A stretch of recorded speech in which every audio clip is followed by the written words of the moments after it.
Hello, good morning. Muna akong i-share sa inyo kung unsa ang ginagamit ng mga hollow blocks diri. Ang hollow blocks na mong gigamit diri is 1000 PSI. Ang kabag-o na is size man siya 1000 PSI ni siya unya ang minasa na sulod anay first class pod nga minasa. Ang among walling nga buhos kini siya 4000 PSI ni siya, class A. Kay class A man gud ni kay para ligon kay basement man siya sa underground.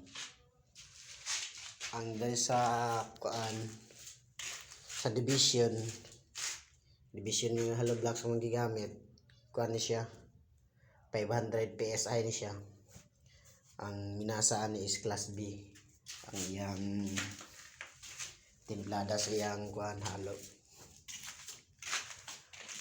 Mao ni among kwarto sa maid. Ano siyang hagdan pataas tapos CR sa maid. Dire isa pa ni ka kwarto dire. Ano siya? Naisuga.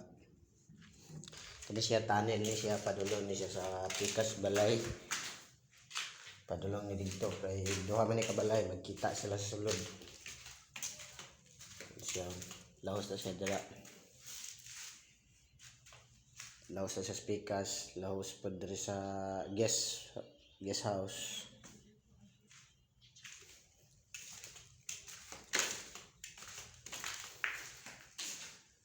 Kaning balay lang diri nga lisod pa day o magpatindog ta og basement.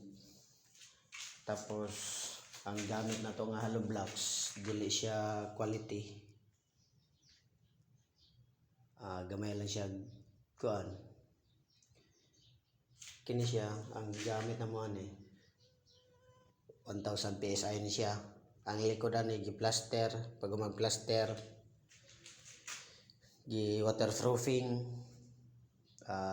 tapos flexiban ang gamit nga boysen, tapos ang pod double plastic ni siya sa likod bago tabunan og yuta. Anang dili jud siya masudlan og tubig. Ano siya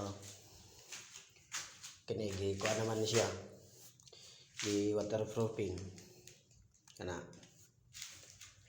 Ang likod na waterproofing naman po para dili kasulod ang tubig sa basement.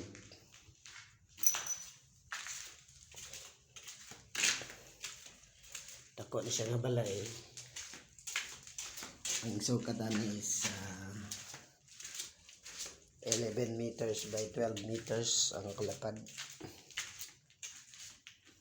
Di sa man ang sa basement yapon ni siya may hagdan pataas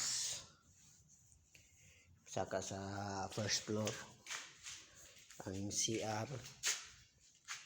tapos man ang studio office kani dire. Studio office daw ni kay ang tagian ning balay ang negosyo ani at editor ni siya nang gibutang sa ilalom ang pag-edit kay dili kay saba indot ang plastada nang gibutang sa ilalom. Ayos na yung mga suga.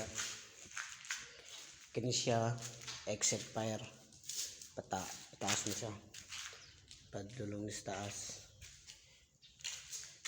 tulunok exit fire pataas. Kini nga portahan lahos na siya sa dito sa isa ka balay. Magkita lang yapon sa ilalom magtagbo.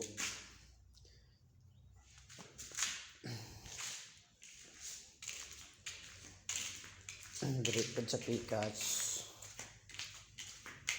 na siya ang tubig sa ulan gikan sa gawas na makasulod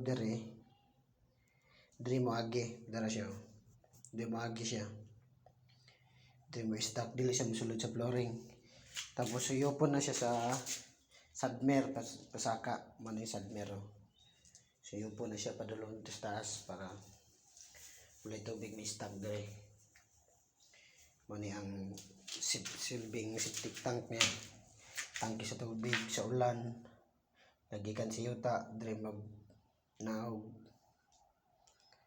na walay tubig makasulod dire. Dari mana po ang kuan po silbing kuan na siya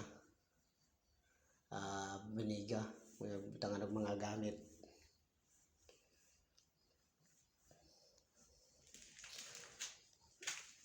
ay hagdan pataas.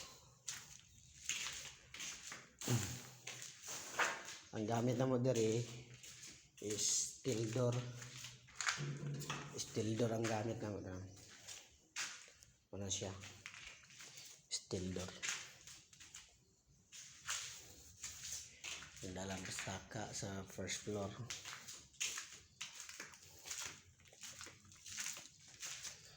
Ang sira naman lang. Steel door Japan.